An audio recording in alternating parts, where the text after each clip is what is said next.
Chào mừng quý vị, những người bạn hữu duyên, đã tìm thấy không gian tĩnh lặng này. Hãy khẽ khàng nhắm mắt lại, dành ra một khoảnh khắc thôi để lắng nghe hơi thở của chính mình. Cảm nhận sự căng thẳng có đang còn bám víu nơi bờ vai, nơi trán bạn không? Cuộc sống này đôi khi giống như một chuyến hành trình dài. Ta cứ miệt mài chất lên vai mình, nào là gánh nặng trách nhiệm, nào là những kỳ vọng không tên, nào là nỗi sợ hãi về tương lai, hay những nuối tiếc về quá khứ. Cho đến một ngày, ta chợt nhận ra mình đã kiệt sức. Ta mệt mỏi, không phải vì công việc quá nhiều, mà vì tâm hồn ta đã mang vác quá tải. Đã bao giờ bạn tự hỏi, điều gì đang thực sự khiến tôi mệt mỏi đến vậy? Phải chăng chính là sự nắm giữ của ta, sự nắm giữ những điều không thuộc về mình, sự ôm đồm những thứ đã qua, và sự cố chấp với những mong muốn không thành? Trong triết lý cổ xưa, có một từ khóa vô cùng quan trọng để mở cánh cửa dẫn đến an vui.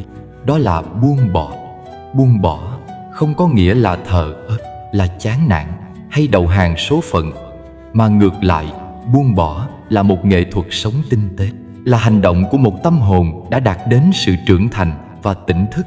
Hãy nhìn xem, một cành cây chỉ có thể nở hoa và đâm chồi mới khi nó học được cách buông đi những chiếc lá khô héo của mùa đông.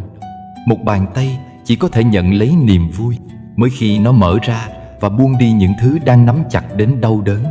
Khi mệt mỏi, đó chính là lúc tâm ta đang lên tiếng. Nó không cần thêm sự cố gắng, mà nó cần sự thả lỏng. Chúng ta sẽ cùng nhau đi sâu vào một câu hỏi cốt lõi. Rốt cuộc, chúng ta cần phải buông bỏ những gì để tìm thấy sự an vui thật sự, vững bền? Nó không phải là tiền bạc, không phải là công việc, mà nó là những thứ vô hình nhưng lại có sức nặng khủng khiếp. Đó là cái tôi quá lớn, là sự phán xét người khác, là sự bám chấp vào kết quả, và là sợi xích của những lo âu không có thật. Tôi tin rằng sau buổi chiêm nghiệm nhẹ nhàng này, bạn sẽ ngộ ra được một điều. Chỉ khi buông xuống những gánh nặng vô hình ấy, bạn mới có đủ không gian và năng lượng để đón nhận sự thanh thản, an lành đang chờ đợi bạn. Hãy cùng tôi, bằng một hơi thở thật nhẹ, bắt đầu hành trình tháo gỡ những nút thắt trong tâm hồn. Đừng rời đi, vì ngay sau đây, chúng ta sẽ cùng nhau tìm ra 3 chìa khóa vàng để thực hành buông bỏ một cách hiệu quả nhất, giúp cuộc sống của bạn trở nên an vui ngay từ hôm nay. Khổ là điều không ai có thể tránh khỏi, và Phật đã chỉ ra con đường để hiểu và chuyển hóa khổ đau qua tứ diệu đế. Khổ có mặt ở mọi nơi, trong mọi sự kiện và mọi mối quan hệ, nhưng khổ không hoàn toàn nằm ở bên ngoài, mà phần lớn xuất phát từ cách ta chống lại nó. Mũi tên thứ nhất là đau khổ tự nhiên khi sự việc xảy ra, nhưng mũi tên thứ hai, nỗi khổ thật sự, lại chính là sự kháng cự, là oán hận, là chống đối bên trong tâm mình. Khi ta cố níu, cố đè, cố quên, thì khổ đau kéo dài và sâu hơn. Nhưng nếu biết chấp nhận thực tại vô thường, tâm sẽ dịu lại và nỗi đau không còn đè nặng nữa. Bà Hương, một người mẹ ở vùng quê, từng phải trải qua nỗi đau tưởng chừng không thể chịu nổi khi đứa con duy nhất ra đi quá sớm.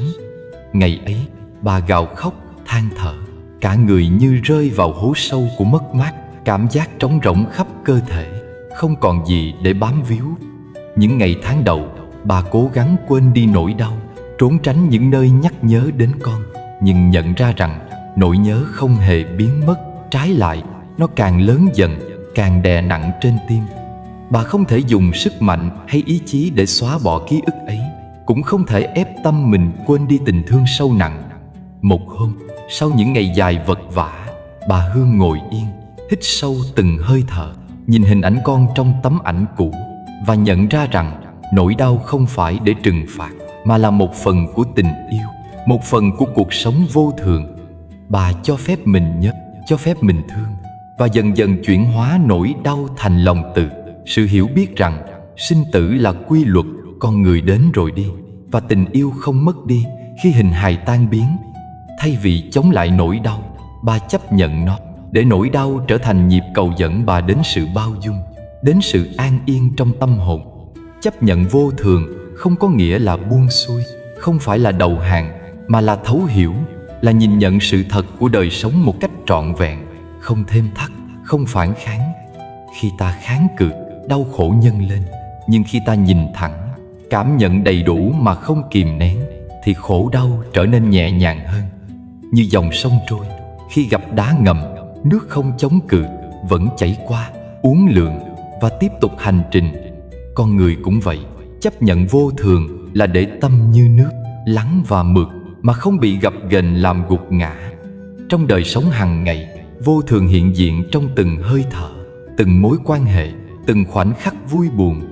Người thân ra đi, sức khỏe suy giảm, công việc thất bại, tiền bạc tiêu tan, mọi thứ luôn biến đổi. Khi ta không chấp nhận, kháng cự bằng sự than van, oán hận hay lo lắng, khổ đau nhân lên. Nhưng nếu ta nhìn sự việc như nó đang là, chấp nhận dòng đời với tất cả đổi thay, ta sẽ thấy mình vẫn còn đứng vững, vẫn còn thở, vẫn còn khả năng yêu thương và mỉm cười.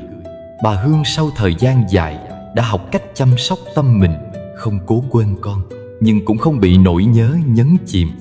Mỗi sáng, bà ngồi nơi hiên nhà, thở chậm, mỉm cười khi nhớ về con, và cảm nhận tình thương ấy len lỏi khắp cơ thể, trở thành sức mạnh. Khi nhìn lại, bà nhận ra rằng chính nhờ chấp nhận nỗi đau, bà mới biết bao dung với chính mình và với mọi người xung quanh. Thay vì sống trong hận thù hay tuyệt vọng, bà sống với sự hiểu biết, với lòng thương và sự tĩnh lặng. Chấp nhận thực tại vô thường là bài học của tứ diệu đế và là con đường để diệt khổ. Nhận ra rằng khổ là quy luật, vô thường là chân lý, ta không bị mắc kẹt trong cảm giác bất lực. Mỗi nỗi đau là một cơ hội để ta rèn luyện tâm, để buông bớt những ham muốn vô ích, để hiểu rằng không gì tồn tại mãi mãi và mọi thứ đều thay đổi. Khi ta nhìn nhận điều này, khổ đau không còn là gông cùm mà trở thành chất liệu để tâm hồn lớn lên, trưởng thành và an yên. Nhiều người chạy trốn nỗi đau bằng công việc, bằng những thú vui, bằng sự bận rộn, nhưng chạy càng nhanh, nỗi đau càng theo sát. Chỉ khi dừng lại, nhìn thẳng, hít sâu, thở chậm, ta mới thấy sự thật rõ ràng. Nỗi đau không biến mất, nhưng ta không còn sợ hãi nó, không còn để nó chi phối. Khi bà Hương chấp nhận nỗi đau mất con, bà không mất đi tình thương, mà tình thương ấy càng tinh khiết, trở thành sức mạnh để sống và yêu thương tiếp. Chấp nhận vô thường cũng đồng nghĩa với học cách sống trong giây phút hiện tại. Khi nhìn thấy sự thay đổi, ta không phẫn nộ, không than trách, mà nhìn nó bằng lòng bao dung và hiểu biết. Tâm bình an khi ta buông kháng cự, khi ta không tìm cách kiểm soát mọi thứ, khi ta để cho dòng đời chảy qua mà không cưỡng cầu. Như cơn gió thổi qua cánh đồng, không cưỡng lại, không bám giữ, chỉ nhẹ nhàng qua đi, để lại không gian tĩnh lặng. Khổ đau là giáo viên, vô thường là quy luật, và chấp nhận là cách để tâm không còn bị thương tổn. Khi ta học được điều này, mọi mất mát trở thành bài học, mọi thay đổi trở thành trải nghiệm, mọi nỗi đau trở thành chất liệu để yêu thương. Bà Hương từ nỗi đau mất, con đã học cách nhìn đời bằng con mắt khác, biết trân trọng từng phút giây còn lại, biết yêu thương mọi người quanh mình, và biết rằng dù có mất mát, vẫn luôn có thể bình an. Chấp nhận vô thường không làm ta yếu đuối, mà làm ta vững vàng. Khi ta không còn chống lại sự thay đổi, tâm ta như mặt hồ lặng, phản chiếu mọi cảnh vật mà không bị xáo động. Khi ta buông kháng cự, ta buông đi cả oán giận, buông đi cả nỗi sợ, buông đi cả những ham muốn không cần thiết. Từ đó, an yên nảy mầm và tâm ta trở nên tự tại. Cuộc đời là dòng chảy liên tục, không ai có thể giữ lại phút giây, không ai có thể níu kéo người thân, sức khỏe hay tài sản. Khi ta chấp nhận điều này, mọi mất mát không còn là gánh nặng, mà là lời nhắc nhở để ta sống sâu hơn, yêu thương nhiều hơn và trân trọng từng khoảnh khắc. Bà Hương đã học được rằng ngay cả khi con mất, tình thương vẫn còn, và tình thương ấy đủ lớn để làm dịu mọi nỗi đau khác. Sự chấp nhận vô thường còn giúp ta nhìn thấy mối liên kết giữa mọi thứ. Khi ta hiểu rằng sinh tử, vui buồn, thành bại đều là quy luật, ta không còn nhìn thế giới bằng đôi mắt sợ hãi hay oán hận, mà bằng lòng từ bi và trí tuệ. Khổ đau không còn là kẻ thù, mà là chất liệu để tâm hồn trưởng thành, để yêu thương không điều kiện và để sống với sự bình an sâu sắc. Mỗi người đều có những bà Hương trong đời mình, những nỗi đau tưởng như không thể vượt qua. Nhưng khi ta học cách chấp nhận, Khi ta buông kháng cự, khi ta nhìn thẳng sự thật mà không sợ hãi, ta sẽ thấy nỗi đau chuyển hóa. Nó không mất đi, nhưng không còn găm chặt vào tâm ta nữa. Ta có thể sống, yêu thương và mỉm cười giữa vô thường, giữa đổi thay, giữa mất mát và trưởng thành. Chấp nhận vô thường là một hành trình, không phải ngày một ngày hai, mà là từng khoảnh khắc, từng hơi thở, từng trải nghiệm. Khi nhìn thấy sự mất mát, đừng chống lại, đừng trốn tránh. Hãy thở sâu, nhìn thẳng và để tâm mình lắng. Khi nhìn thấy sự thay đổi, đừng phẫn nộ, đừng oán trách. Hãy nhận diện và chấp nhận. Khi nhìn thấy nỗi đau, đừng trốn chạy, đừng dập tắt. Hãy ôm trọn và chuyển hóa bằng tình thương. Bà Hương đã sống như vậy, và từ nỗi đau mất con, bà tìm thấy an yên. Tình thương không mất, nỗi nhớ không còn gánh nặng, và tâm bà trở nên rộng mở. Chấp nhận vô thường không làm bà yếu đi, mà làm bà trở nên mạnh mẽ hơn, sâu sắc hơn và tự tại hơn. Đây chính là con đường để buông kháng cự và tìm đến tâm an, để nhận ra rằng ngay cả trong mất mát vẫn có thể sống, vẫn có thể yêu thương và vẫn có thể mỉm cười. Khi học được bài học này, mỗi chúng ta sẽ thấy vô thường không đáng sợ, mất mát không còn là gông cùm, và khổ đau không phải là sự trừng phạt. Nó chỉ là cơ hội để ta trưởng thành, để yêu thương sâu hơn và để sống với một tâm hồn tự tại và bình an. Bởi khi tâm an, mọi thứ quanh ta cũng trở nên nhẹ nhàng, và chúng ta sẽ bước đi giữa đời với lòng rộng mở, biết chấp nhận và biết buông kháng cự để tâm mình thực sự an. Hạnh phúc không nằm ở những gì ta nắm giữ, mà ở chỗ ta biết dừng lại, biết đủ, biết dừng đôi chân, dừng tâm trí, để nhìn ra rằng cuộc đời không cần phải tất cả, và giàu có nhất không phải là người có nhiều, mà là người biết hài lòng với đủ đầy. Càng muốn nhiều, lòng càng nặng nề, càng lo sợ mất mát, và chính nỗi sợ đó làm cho tâm hồn không bao giờ được bình an. Khi ta biết đủ, ta sẽ thấy rằng niềm vui đơn giản, thanh nhẹ, không phụ thuộc vào vật chất hay địa vị, và sự an nhiên dần dần len vào từng nhịp sống, như hơi thở nhẹ, như ánh sáng bình minh xuyên qua cửa sổ. Ông Lâm, một giám đốc về hưu, từng có tất cả những gì người đời thường ao ước: danh vọng, tiền bạc, quyền lực và một cuộc sống mà người khác nhìn vào đều ngưỡng mộ. Nhưng trong lòng ông, niềm vui ấy không trọn vẹn, bởi nỗi lo sợ mất mát luôn bám theo như bóng tối. Mỗi sáng thức dậy, ông cảm thấy gánh nặng vô hình trên vai, công việc chất đống, trách nhiệm dày đặc, và lòng không bao giờ thực sự tĩnh lặng. Ngay cả khi đã đạt được đỉnh cao của sự nghiệp, ông vẫn thấy mình thiếu thốn, thiếu thời gian cho chính mình, thiếu khoảnh khắc bình an, thiếu cả niềm vui đơn giản. Khi về hưu, ông Lâm bắt đầu học cách sống khác đi. Không còn những áp lực về công việc, không còn phải chạy theo thành tích hay kỳ vọng của người khác. Ông dần dần nhận ra rằng hạnh phúc không đến từ việc làm ra bao nhiêu tiền, mà đến từ cách ông nhìn cuộc đời. Ông tìm thấy niềm vui trong những điều rất nhỏ: một tách trà buổi sáng, tiếng chim ngoài cửa sổ, nụ cười của người thân, và cả sự yên lặng khi ngồi bên hiên nhà.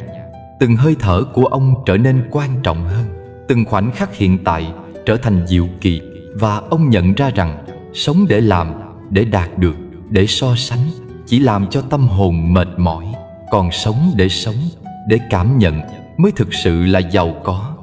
Biết đủ là trí tuệ của người thông thái, và nó không đến từ việc có bao nhiêu, mà từ việc biết dừng lại đúng lúc. Khi muốn ít, tâm được nhẹ. Khi biết đủ, ta không bị chi phối bởi tham lam hay ganh ghét, không bị kéo vào những lo âu vô hình. Ta sẽ thấy những điều đơn giản trở nên quý giá, và từng giây phút bình thường cũng mang lại niềm vui tinh khiết. Khi muốn ít, ta không còn nhìn đời bằng đôi mắt sợ hãi, không còn tính toán chi ly, không còn bị gánh nặng của ước vọng đè nặng. Cuộc đời có thể được đơn giản hóa khi ta biết buông bỏ những điều vô ích. Không phải từ bỏ tất cả, mà là chọn lọc, là nhận ra điều nào cần thiết, điều nào chỉ làm tâm ta thêm rối.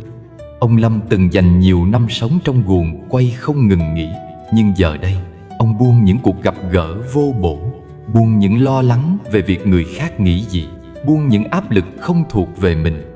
Bằng cách sống có chọn lọc, ông để tâm hồn rộng mở hơn, và cảm nhận thế giới bằng sự thanh thản, an nhiên mà trước đây chưa từng có. Thiền trong một tách trà trở thành nghi lễ giản dị nhưng sâu sắc. Ông ngồi bên cửa sổ, nâng tách trà lên, hít vào hương trà, thở ra, cảm nhận từng hương vị, từng hơi nóng, từng nhịp thở của mình. Trong khoảnh khắc ấy, mọi lo âu về tiền bạc, về trách nhiệm, về so sánh đều tan biến. Chỉ còn lại ông và tách trà, và thế giới hiện ra đơn giản, rõ ràng và êm dịu. Thiền không cần cao xa, không cần nghi lễ, chỉ là sống trọn vẹn với giây phút hiện tại và biết rằng đủ là hạnh phúc. Ông Lâm từng nói rằng khi muốn ít, lòng mới rộng; khi biết đủ, tâm mới an. Khi dừng lại, ta mới nhận ra rằng cuộc đời không phải là chuỗi những thành tích, mà là chuỗi những trải nghiệm, những phút giây trôi qua. Và chính những điều tưởng như nhỏ bé lại trở thành giàu có nhất. Người biết dừng lại trước tham lam, trước đua tranh, trước những lo lắng vô ích chính là người giàu có nhất. Không giàu bằng tiền bạc, mà giàu bằng tâm hồn, giàu bằng bình an, giàu bằng sự tự tại. Trong đời sống hàng ngày, khi nhìn thấy người khác có nhiều hơn, ta dễ sinh lòng ganh tị, dễ muốn sở hữu thêm, muốn nhiều hơn. Nhưng khi nhìn bằng con mắt biết đủ, ta sẽ thấy rằng mình đã có quá nhiều, và những điều nhỏ bé cũng đủ khiến tâm hồn vui tươi. Biết đủ không làm ta thụ động, không làm ta không nỗ lực, mà làm ta biết trân trọng từng bước đi, từng thành quả, từng hơi thở, và biết dừng lại đúng lúc để không bị cuốn vào vòng xoáy bất tận của so sánh và tham vọng. Ông Lâm học được rằng giàu có nhất không phải là người có mọi thứ, mà là người có đủ tình thương, đủ sự bình an, đủ niềm vui đơn giản, và đủ trí tuệ để thấy rằng cuộc đời không cần tất cả, chỉ cần biết đủ. Khi biết đủ, nỗi lo về mất mát tan biến. Khi biết đủ, niềm vui không còn phụ thuộc vào điều bên ngoài. Và khi biết đủ, tâm hồn nhẹ nhàng như cánh chim, tự do như dòng sông. Sống có chọn lọc cũng giống như dọn dẹp nhà cửa, bỏ đi những vật vô ích, giữ lại những gì cần thiết. Tâm cũng vậy, khi ta buông những lo lắng vô nghĩa, buông những so đo, buông những tham vọng không thuộc về mình, ta mới thấy không gian tâm rộng mở, mới thấy bình yên len lỏi vào từng khoảnh khắc. Ông Lâm từ chỗ chạy theo quyền lực và tiền bạc, giờ đây biết cười nhẹ với những điều giản đơn, biết cảm ơn những phút giây bình thường, và nhận ra rằng hạnh phúc không ở ngoài kia, mà ngay trong chính mình. Trí tuệ của biết đủ không phải là sự từ bỏ tất cả, mà là sự hiểu biết giá trị thực sự của cuộc đời. Khi biết đủ, ta không còn bị chi phối bởi vật chất hay danh vọng, không còn bị cuốn vào vòng xoáy so sánh, và không còn sống trong sợ hãi mất mát. Ông Lâm nhận ra rằng mỗi sáng thức dậy, ngắm ánh nắng chiếu qua tán cây, hít một hơi thật sâu, nhấp một ngụm trà và mỉm cười với chính mình là giàu có, là hạnh phúc, là trọn vẹn hơn bất cứ lúc nào trong sự nghiệp. Cuộc sống đơn giản, thanh nhẹ, không đồng nghĩa với thiếu thốn hay bỏ lỡ cơ hội, mà là học cách buông bớt, chọn lọc và sống trong hiện tại. Khi buông những điều vô ích, ta có không gian để yêu thương, để cảm nhận, để an nhiên. Khi sống có chọn lọc, ta không còn bị phân tâm bởi những thứ không quan trọng, và từng khoảnh khắc trôi qua đều trở thành quà tặng. Ông Lâm từ cuộc sống bận rộn, áp lực, giờ đây tìm thấy sự bình an trong từng hơi thở, từng ly trà và từng nụ cười. Hạnh phúc của con người không đo bằng số lượng, mà đo bằng chất lượng của trải nghiệm và sự bình an trong tâm hồn. Khi biết đủ, ta không còn sống trong nỗi sợ hãi mất mát, không còn sống trong sự ganh tị hay so đo, mà sống với lòng biết ơn và sự trân trọng. Khi biết đủ, sự giàu có trở thành điều hiển nhiên, không phải của cải, mà là tâm tĩnh lặng, niềm vui nhẹ nhàng và sự tự tại. Ông Lâm từng nói rằng mỗi ngày khi nhấp một ngụm trà, khi nghe tiếng chim hót ngoài hiên, khi nhìn ánh sáng chiếu qua lá cây, ông nhận ra rằng mình đã quá giàu có. Không giàu về tiền bạc, không giàu về danh vọng, mà giàu về tâm hồn, giàu về sự an nhiên, giàu về khả năng mỉm cười với đời sống và với chính mình. Từ chỗ chạy theo mọi thứ bên ngoài, ông đã chuyển sang sống để sống, sống để cảm nhận, sống để biết đủ. Và chính nhờ đó, cuộc đời trở nên trọn vẹn, nhẹ nhàng và viên mãn. Cuộc đời có thể phức tạp, nhưng trí tuệ của biết đủ làm cho cuộc sống đơn giản. Khi ta học cách buông bớt những lo lắng không cần thiết, học cách từ bỏ những ham muốn không thuộc về mình và học cách trân trọng những gì đang có, tâm hồn trở nên rộng mở, thanh thản và an nhiên. Ông Lâm đã trải nghiệm điều này, và từ đó niềm vui không còn phụ thuộc vào điều gì bên ngoài, mà phụ thuộc vào khả năng sống trọn vẹn, mỉm cười và biết đủ. Biết đủ không phải là sự tĩnh lặng thụ động, mà là trí tuệ. Nó giúp ta chọn lựa điều gì quan trọng, điều gì cần thiết và điều gì chỉ làm tâm mệt mỏi. Nó giúp ta sống nhẹ nhàng, nhìn đời bằng con mắt thanh thản và sống với từng khoảnh khắc trọn vẹn. Ông Lâm từ một người chạy theo danh vọng và tiền bạc đã trở thành người biết dừng lại, biết trân trọng, biết sống đơn giản và tìm thấy thiền trong ly trà, sự bình an trong từng hơi thở và hạnh phúc trong tâm biết đủ. Khi tâm biết đủ, mọi so đo, mọi tham vọng, mọi sợ hãi tan biến và cuộc đời trở nên nhẹ nhàng hơn, tĩnh lặng hơn. Hạnh phúc không còn là điều phải tìm kiếm, mà hiện hữu ngay trong từng phút giây, từng hơi thở, từng khoảnh khắc bình thường mà quý giá. Ông Lâm đã nhận ra rằng giàu có nhất chính là người biết dừng lại, biết buông bớt, biết đủ, và nhờ đó tâm hồn thực sự được tự do, nhẹ nhàng và an nhiên giữa đời sống vô thường. Thất bại là điều mà không ai tránh khỏi. Nó là một phần tự nhiên trong dòng chảy cuộc đời, như những con sóng vỗ bờ, không ngừng, không thiên vị. Người ta thường sợ thất bại, né tránh nó, trách móc hoàn cảnh hay người khác. Nhưng thật ra thất bại chính là người thầy tận tụy, dạy cho ta những bài học quý giá mà thành công đôi khi không thể mang lại. Khi đứng trước thất bại, nhiều người cảm thấy ngỡ ngàng, sợ hãi hoặc đau đớn. Nhưng nếu biết nhìn lại, biết cúi xuống nhặt viên đá rơi giữa đường, ta sẽ thấy rằng mỗi thất bại đều mang trong nó hạt giống của trí tuệ và trưởng thành. Tuấn là một chàng trai trẻ đầy nhiệt huyết, vừa khởi nghiệp chưa lâu, tin tưởng tuyệt đối vào đối tác làm ăn. Anh bỏ ra tâm huyết, công sức và cả niềm tin, nhưng cuối cùng mọi thứ tan vỡ. Đối tác lừa gạt, tiền bạc thất thoát, dự án sụp đổ, và Tuấn cảm thấy như mình đứng giữa đống tro tàn, lòng đầy thất vọng và uất hận. Ngày đầu tiên, sau khi biết sự thật, anh chỉ muốn trốn tránh, muốn chôn vùi nỗi đau. Nhưng cảm giác đó càng kéo dài, càng làm tâm hồn anh thêm rối bời. Một buổi sáng, Tuấn ngồi lặng trên bậc thang, hít sâu một hơi và nhận ra rằng nỗi đau không đến từ kẻ lừa gạt, mà đến từ tâm yếu đuối, từ niềm tin chưa được trọn vẹn trong chính mình. Anh hiểu rằng nếu để thất bại chi phối, anh sẽ không học được gì, sẽ không đứng dậy được và sẽ tiếp tục đi trên con đường lặp lại những sai lầm cũ. Thay vì oán trách, anh bắt đầu nhìn thẳng vào thất bại, cúi xuống nhặt từng viên đá rơi vỡ, ghi nhớ bài học và cho tâm mình một cơ hội để tĩnh lặng. Thất bại dạy ta cách kiên nhẫn, dạy ta nhìn thấu bản thân, dạy ta học cách không bám víu vào kết quả hay kỳ vọng. Khi ngã, điều quan trọng không phải là kẻ làm mình ngã, mà là cách mình đứng lên. Tuấn bắt đầu viết ra những sai lầm, những điểm yếu, những nơi mình quá tin tưởng hay quá nóng vội, để hiểu rằng thất bại không phải là cấm đường, mà là bản đồ chỉ dẫn con đường đi tiếp. Khi cúi xuống nhặt viên đá, anh không còn thấy cay đắng, không còn cảm giác bị phản bội, mà thấy bài học hiện ra rõ ràng và hữu ích. Trong dòng đời, không ai tránh khỏi những lần trượt chân, những dự án thất bại, những mối quan hệ đổ vỡ.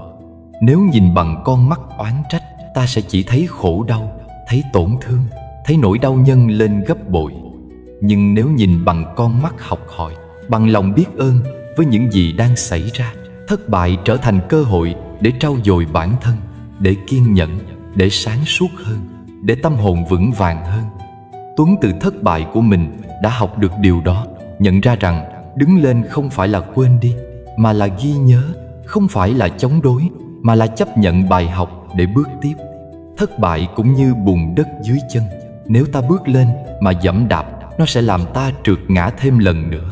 Nhưng nếu ta cúi xuống nhặt từng hạt, từng viên, ta sẽ xây dựng nền tảng cho bước đi vững chắc hơn. Trong từng thất bại luôn ẩn chứa hạt giống của trí tuệ và kiên nhẫn. Chỉ cần ta đủ tỉnh táo để nhận ra, đủ khiêm tốn để học hỏi, và đủ dũng cảm để bước tiếp. Tuấn đã học cách hít thở sâu, nhìn lại những điều đã xảy ra, không trách móc người khác, không oán giận hoàn cảnh, mà chỉ nhìn thẳng bản thân và con đường phía trước. Khi con người học được cách đứng dậy sau thất bại, họ mới thực sự tự do khỏi nỗi sợ hãi thất bại, tự do khỏi sự phụ thuộc vào kết quả, tự do khỏi oán giận và cay đắng. Thất bại không còn là kẻ thù, mà trở thành bạn đồng hành, luôn chỉ dẫn ta đi theo con đường trưởng thành. Tuấn từ chỗ thất vọng, tuyệt vọng đã bước sang chỗ tĩnh lặng, bình an, và nhận ra rằng lần ngã này không phải dấu chấm hết, mà là dấu chấm phẩy để tiếp tục câu chuyện đời mình. Học từ thất bại cũng là học cách khiêm tốn. Khi ta thất bại, ta thấy rõ bản thân còn hạn chế, thấy rõ những điểm yếu chưa được mài dũa, và thấy rằng mọi sự thành công đều cần quá trình. Tuấn nhận ra rằng không có gì đến một cách dễ dàng, và không có gì tồn tại mãi mãi. Những điều tưởng chừng mất đi thực ra là bài học, những vết thương tượng sâu thẳm lại là cơ hội để tâm hồn trưởng thành và kiên định hơn. Thất bại cũng dạy ta về lòng biết ơn. Khi ta nhìn thẳng những điều đã xảy ra, ta sẽ thấy chính nhờ thất bại, ta mới nhận ra giá trị của thành công, giá trị của sự kiên nhẫn, và giá trị của những bước đi chậm rãi nhưng chắc chắn. Tuấn nhận ra rằng nếu không bị đối tác lừa gạt, nếu không ngã, anh sẽ không học được cách nhìn sâu vào tâm mình, không hiểu được sức mạnh của sự tĩnh lặng, không biết trân trọng từng bước đi của mình. Thất bại vì vậy trở thành món quà, dù hình thức có đau đớn, nhưng bên trong là trí tuệ và cơ hội để đi tiếp. Khi đứng dậy sau thất bại, điều quan trọng là không mang theo oán giận, không để cay đắng trói buộc tâm hồn. Tuấn học cách nhìn mọi việc với lòng từ bi, với sự thấu hiểu rằng kẻ khiến anh ngã không phải là người xấu, mà là chính tâm yếu đuối của anh trước tình huống ấy. Khi nhận ra điều này, anh không còn hận thù, không còn cay đắng, mà chỉ còn bài học và cơ hội để làm lại. Bước đi tiếp theo trở nên vững vàng, tâm bình an hơn, và mỗi bước đều ý nghĩa hơn. Trong đời sống hàng ngày, thất bại xuất hiện dưới nhiều hình thức, có thể là công việc, tình cảm hay những mối quan hệ, nhưng cách ta đón nhận nó sẽ quyết định kết quả. Nếu né tránh, trốn chạy hay trách móc, ta chỉ càng khổ thêm. Nhưng nếu cúi xuống nhặt từng viên đá, học từ nó và bước tiếp với tâm tĩnh, mọi thất bại đều trở thành nền móng cho sự trưởng thành. Tuấn đã làm điều đó, và từ nỗi đau, anh tìm thấy sự bình an và trí tuệ, học được cách sống sâu sắc hơn. Thất bại cũng dạy con người biết cách kiên nhẫn, biết cách chịu đựng, biết cách quan sát tâm mình. Khi ngã, ta học được rằng không phải mọi thứ đều có thể kiểm soát, không phải mọi người đều như ta mong muốn, và không phải kết quả luôn theo ý ta. Tuấn nhận ra rằng thất bại không phải là sự chấm dứt, mà là dịp để dừng lại, nhìn lại và bước tiếp với lòng tĩnh lặng. Nhìn thất bại như người thầy, ta học được cách cân bằng, cách chịu đựng và cách yêu thương chính mình. Trong từng viên đá rơi, trong từng vết thương, luôn ẩn chứa bài học. Khi cúi xuống nhặt, ta không còn thấy đau đớn, không còn thấy cay đắng, mà chỉ còn thấy trí tuệ hiện ra. Tuấn từ thất bại đã học cách nhìn sâu, nhìn thẳng vào bản thân, nhận ra rằng sự yếu đuối không phải là điều xấu, mà là cơ hội để cải thiện, để rèn luyện, để bước đi vững vàng hơn trong đời. Khi ta học cách ghi nhớ bài học mà không oán hận, ta sẽ thấy thất bại trở nên nhẹ nhàng hơn, và mỗi bước đi tiếp theo đều vững chãi, an nhiên và trọn vẹn hơn. Bài học từ thất bại là bài học về lòng kiên nhẫn, về sự tĩnh lặng, về trí tuệ và sự trưởng thành. Khi đứng dậy, ta thấy mình không còn yếu đuối như trước, thấy rằng nỗi đau có thể được chuyển hóa, và thấy rằng đời sống trở nên phong phú hơn khi ta học từ thất bại. Tuấn đã nhận ra rằng kẻ khiến anh ngã không phải là kẻ lừa gạt, mà là chính tâm yếu đuối, chưa được rèn luyện. Khi nhận ra điều này, anh bước đi với tâm tĩnh, bước đi với sự hiểu biết, và bước đi với lòng biết ơn. Thất bại không phải ngõ cụt, mà là đường mở ra trí tuệ và trưởng thành. Khi ta cúi xuống nhặt viên đá, ghi nhớ bài học, không oán hận, ta thấy mình được trang bị để bước tiếp, để đối diện với thử thách mới, và để sống trọn vẹn hơn. Tuấn từ thất bại của mình đã học được điều đó, và từ đó anh đi trên con đường đời với tâm bình an, tĩnh lặng và tự tại, hiểu rằng thất bại không phải kết thúc mà là bước đệm để tâm hồn lớn lên và để cuộc sống trở nên trọn vẹn hơn, giàu có hơn bằng trí tuệ và sự hiểu biết. Khi ta học cách đứng dậy sau thất bại, ta mới thấy cuộc đời thực sự phong phú, không phải vì có tất cả mà vì biết học hỏi, biết ghi nhớ, biết yêu thương và biết bước đi với lòng tĩnh lặng. Tuấn từ những lần vấp ngã, từ nỗi đau bị lừa gạt, đã học được rằng thất bại không hề đáng sợ, và những viên đá rơi không phải để làm đau mà để dạy bài học, để mỗi bước đi tiếp theo đều vững vàng hơn, sáng suốt hơn và bình an hơn. Thế nên khi ngã, hãy cúi xuống nhặt viên đá, học từ nó và bước tiếp với tâm tĩnh, không trách móc, không oán giận, mà chỉ còn bài học quý giá để trưởng thành và yêu thương trọn vẹn hơn.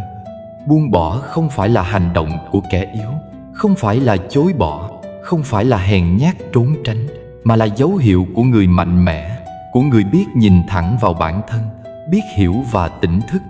Khi ta nắm chặt quá nhiều thứ trong tay, tâm sẽ trở nên nặng nề, chật chội, và không gian để an nhiên tồn tại sẽ dần thu hẹp. Chỉ khi dám buông, dám để trôi đi những điều không cần thiết, ta mới cảm nhận được sự tự do nhẹ nhàng len vào tâm hồn, và thấy rằng buông không phải là mất mát, mà là trao cho mình cơ hội để sống trọn vẹn hơn, bình an hơn. Có 3 loại buông mà người tu tập cần nhận thức, mỗi loại như một bậc thang dẫn đến sự tự tại sâu sắc. Buông vật là bước đầu tiên, là học cách không bị chi phối bởi vật chất, của cải, danh vọng hay những thứ bề ngoài, nhận ra rằng tất cả đều vô thường và giữ chặt chúng chỉ làm tâm thêm phiền. Buông người là bước tiếp theo, buông những mối quan hệ không còn mang lại lợi ích cho cả hai, buông những oán hận, giận dữ hay những kỳ vọng không thực tế, để cả hai bên đều có thể an nhiên sống. Và buông tâm là cảnh giới cao nhất, là khi bản thân nhận ra rằng mọi điều xảy ra đều chỉ là duyên, mọi nỗi niềm, mọi khổ đau, mọi niềm vui đều không đáng để ta bám víu. Khi ta buông được tâm thì tự do trọn vẹn, bình an tuyệt đối sẽ hiện hữu. Cô Hạnh là một giáo viên tận tâm, từng dành trọn tình yêu và niềm tin cho cuộc hôn nhân của mình. Nhưng cuộc sống không phải lúc nào cũng theo ý muốn, và cô phải đối mặt với sự tan vỡ. Những lá thư cũ, những ký ức, những câu chuyện buồn vui của quá khứ như dây trói vô hình kéo cô về phía nỗi đau, khiến lòng không thể thanh thản.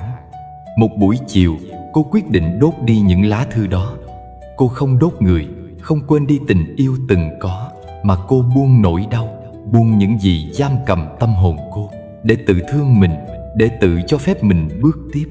Lửa thiêu từng lá thư, khói bay theo gió, và cô nhận ra rằng sự buông này không làm mất đi ký ức, mà mở ra một khoảng không gian để hít thở, để thấy tâm mình nhẹ nhõm, và để thấy rằng yêu thương bản thân là điều không thể thiếu.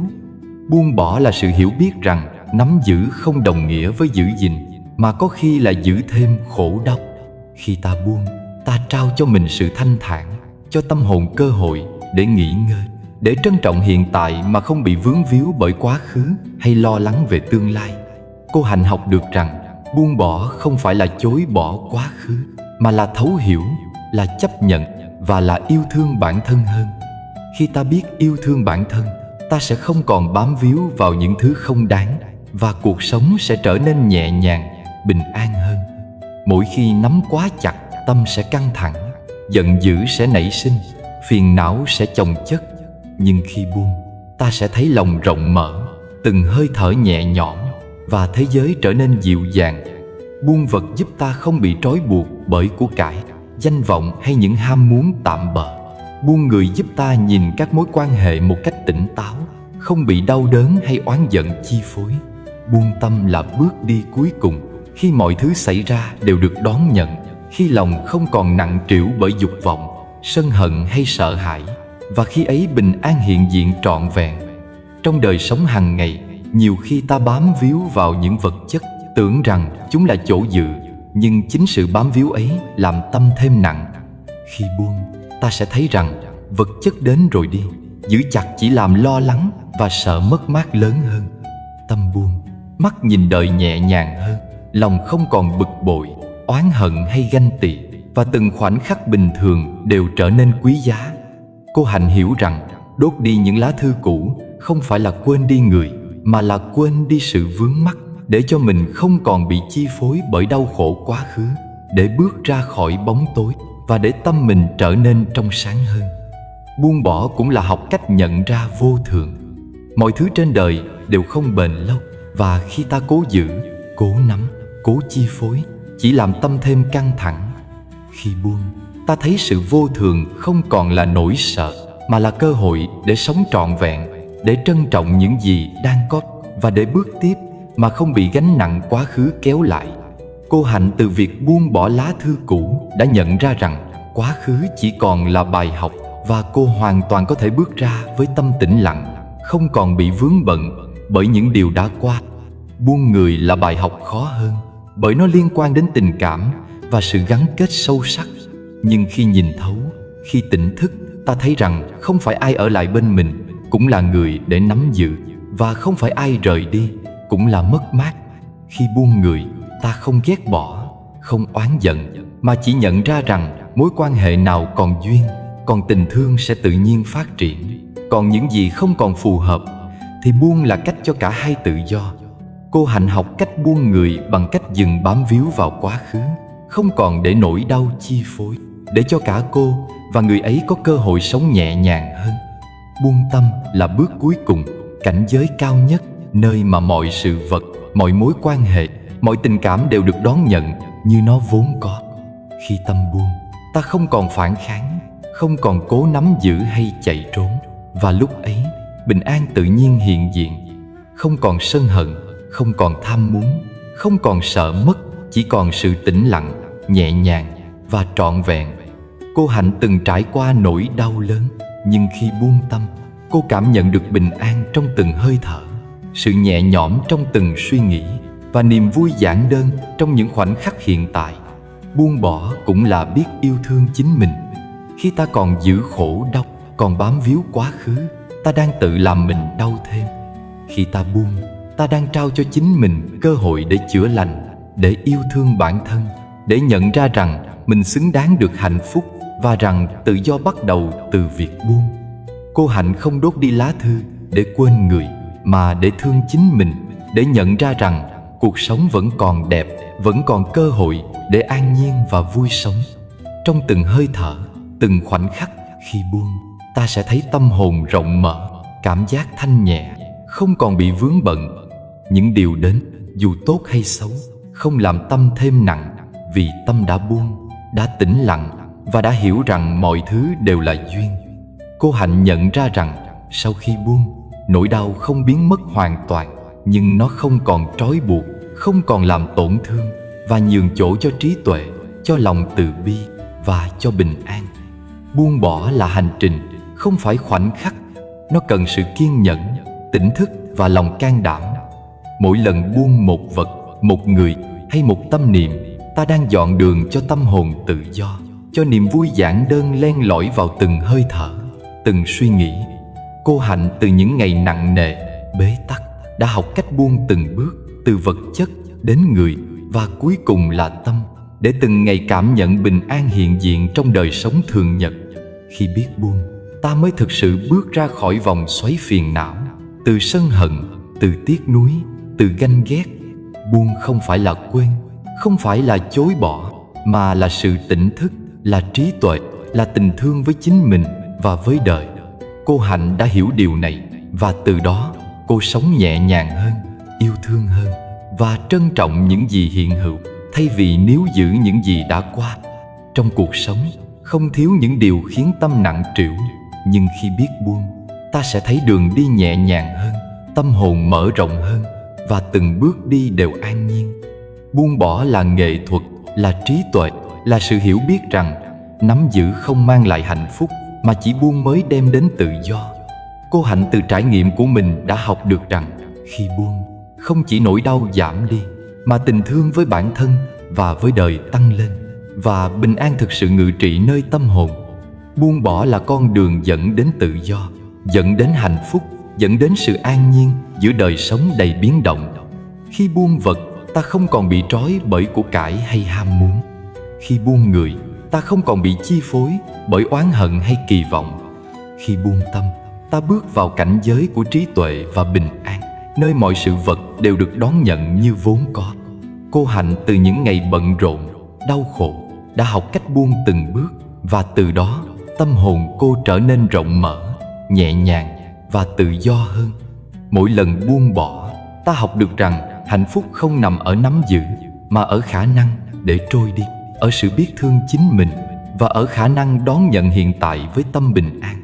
Cô Hạnh đã đốt đi lá thư cũ, không phải quên người, mà là để tự thương mình, để bước tiếp trong đời sống với tâm nhẹ nhàng, thanh thản, và với trái tim rộng mở, yêu thương và trân trọng mọi điều đến, mọi điều đi và mọi điều tồn tại trong đời. Buông bỏ là trí tuệ, là sức mạnh, và là con đường để sống trọn vẹn, an nhiên và hạnh phúc. Mọi việc trong cuộc đời đều không đến ngẫu nhiên. Mọi sự gặp gỡ, mọi hoàn cảnh, mọi nỗi đau và niềm vui đều là kết quả của nhân duyên và nghiệp quả, là những hạt giống mà ta hoặc người khác đã gieo trồng từ trước. Phật dạy rằng khi ta hiểu được luật nhân quả, khi ta nhận ra rằng khổ đau không phải là sự trừng phạt bất công, mà là kết quả tự nhiên từ những hành động, lời nói và tâm niệm đã gieo, ta sẽ dần thôi oán trách, dần nhận ra sự công bằng sâu sắc của cuộc đời, và từ đó tâm hồn trở nên nhẹ nhàng hơn. Mỗi nỗi đau, mỗi thất bại, mỗi biến cố đều là cơ hội để soi chiếu tâm, để học hỏi, để trưởng thành, nếu ta biết nhìn sâu vào bên trong. Cô Thúy là một người phụ nữ trung niên, mắc phải căn bệnh khó chữa. Bệnh khiến cô phải chịu đựng đau đớn, mệt mỏi và đôi lúc cảm thấy tuyệt vọng. Ban đầu, cô oán trách cuộc đời, oán trách cơ thể, oán trách hoàn cảnh, và lòng đầy cay đắng. Nhưng qua một thời gian chiêm nghiệm và học hỏi, cô nhận ra rằng căn bệnh của mình không phải là hình phạt, không phải là điều bất công, mà là kết quả từ những hạt giống nghiệp đã gieo từ trước, có thể là từ kiếp trước, hoặc từ chính những hành vi, lời nói và suy nghĩ trong quá khứ. Nhận ra điều này, cô không còn oán giận, không còn than trách, mà chấp nhận sự thật, đối diện nó bằng tâm bình an, và từ đó tìm thấy con đường chữa lành tâm hồn, dù thân thể còn bệnh tật. Hiểu nghiệp là một bước quan trọng để giải thoát tâm khỏi sân hận và phiền não. Khi ta nhận ra rằng mọi khổ đau đều có lý do, đều có nguyên nhân sâu xa, thì ta sẽ thôi, không tìm kiếm người để trách, không tìm kiếm sự bất công để than van, mà tập trung vào việc học cách chuyển hóa tâm, học cách đối diện, và học cách gieo trồng những hạt giống thiện lành cho hiện tại và tương lai. Cô Thúy từng nhìn thấy căn bệnh như một kẻ thù, nhưng khi hiểu nghiệp, cô thấy nó như một người thầy, nhắc nhở cô sống có ý thức, sống trọn vẹn với từng khoảnh khắc, trân trọng từng hơi thở, và gieo trồng những hành động thiện lành để tạo ra quả ngọt trong tương lai. Mỗi nỗi đau mà ta gặp không phải là ngẫu nhiên, không phải là sự trừng phạt, mà là cơ hội để trưởng thành. Khi hiểu được điều này, ta mới có thể bình thản, không chống đối hay gào thét với cuộc đời, mà học cách an nhiên chấp nhận, học cách trân trọng hiện tại, và học cách gieo trồng những nhân lành. Cô Thúy nhận ra rằng thay vì sống trong đau khổ và oán trách, cô có thể sống từng ngày với lòng biết ơn, biết trân trọng những khoảnh khắc còn lại, và biết gieo hạt thiện cho tương lai từ chính cách cô đối diện với bệnh tật, với con người và với thế giới xung quanh. Nhân quả cũng dạy ta về trách nhiệm với chính bản thân mình. Mỗi hành động, mỗi lời nói, mỗi ý nghĩ đều gieo hạt giống, và những hạt giống ấy sẽ nảy mầm theo cách riêng của nó. Khi gieo hạt lành, ta sẽ nhận lại quả lành. Khi gieo hạt ác, ta sẽ nhận lại quả khổ. Cô Thúy hiểu rằng đau khổ mình đang trải qua là kết quả công bằng. Không ai gieo ác cho mình, cũng không ai trừng phạt mình, mà đó là sự vận hành tự nhiên của luật nhân quả. Khi nhận thức này thấm vào tâm, cô cảm thấy nhẹ nhàng, không còn oán hận, không còn đấu tranh, mà chỉ còn sự tĩnh lặng để nhìn mọi thứ như nó vốn có, và để hành động với trí tuệ và lòng từ bi. Cuộc đời cũng như dòng sông, những gì đến đều có lý do, những gì đi cũng là duyên hết. Khi ta hiểu rằng mọi nỗi đau đều là nghiệp quả, ta sẽ biết buông, biết thả trôi, và không còn cố giữ những điều không thuộc về mình. Cô Thúy học cách đối diện bệnh tật, không bằng sự giận dữ hay tuyệt vọng, mà bằng sự nhận thức, bằng lòng biết ơn, và bằng sự tĩnh lặng, để tâm hồn không bị trói buộc, để từng hơi thở trở nên nhẹ nhàng hơn và để mỗi ngày sống trọn vẹn hơn. Hiểu nghiệp cũng là học cách không phản kháng trước sự thật. Khi ta gào thét, khi ta oán trách, khi ta chống đối, tâm sẽ rối loạn, khổ đau sẽ nhân lên và trí tuệ sẽ bị che mờ. Nhưng khi nhận thức được lý do sâu xa, khi chấp nhận rằng mọi sự việc đều là kết quả của nhân duyên và nghiệp quả, tâm sẽ tĩnh lặng, nhìn thấu bản chất của mọi việc, và từ đó ta mới có thể hành động một cách sáng suốt, không vội vàng, không bốc đồng và không bị chi phối bởi cảm xúc. Cô Thúy đã học được điều này khi mỗi ngày đối diện bệnh tật. Cô thở sâu, nhìn thấu nỗi đau và để tâm mình an nhiên trong từng khoảnh khắc, dù thân thể còn yếu nhược. Mỗi người trong cuộc đời đều mang theo nghiệp của chính mình và cũng góp phần vào nghiệp của người khác. Khi hiểu được điều này, ta sẽ biết sống tỉnh thức, gieo hạt lành, đối xử tử tế và không làm tổn thương người khác, bởi những hành động ấy sẽ quay trở lại như hạt giống, mang đến quả lành hay quả khổ. Cô Thúy nhận ra rằng dù bệnh tật là khó tránh, cô vẫn có thể gieo hạt thiện bằng cách chăm sóc bản thân, bằng lòng từ bi với mọi người và bằng sự bình an với chính mình. Khi gieo hạt thiện, cô thấy tâm mình nhẹ nhàng hơn, nỗi đau không còn là gánh nặng mà trở thành cơ hội để thực hành trí tuệ và lòng từ bi. Nhìn sâu vào nhân duyên, ta thấy mọi người và mọi việc đều liên kết, không có gì tồn tại riêng lẻ, không có gì ngẫu nhiên. Khi hiểu được điều này, ta sẽ thôi oán trách, thôi ganh ghét và biết trân trọng từng cơ hội để học hỏi, để trưởng thành và để sống có ý nghĩa. Cô Thúy từ nỗi đau của căn bệnh, từ những tháng ngày khó nhọc, đã học cách nhìn mọi việc bằng ánh sáng của nhận thức, không còn chối bỏ, không còn oán giận, mà chỉ còn sự tĩnh lặng, sáng suốt và lòng biết ơn. Nhân quả cũng dạy ta về kiên nhẫn và chịu đựng. Khi mọi việc xảy ra, nếu ta phản kháng hay nóng giận, ta chỉ thêm khổ đau. Nhưng nếu ta nhận ra lý do sâu xa, chấp nhận kết quả và đối diện bằng tâm bình an, ta sẽ học được kiên nhẫn, học được cách đứng vững và học được cách trân trọng từng khoảnh khắc hiện tại. Cô Thúy học cách thở, học cách nhìn bệnh tật với trí tuệ, học cách nuôi dưỡng tâm hồn bằng sự an nhiên, và từ đó nhận ra rằng dù thân thể còn yếu, tâm vẫn có thể vững vàng, bình an và sáng suốt.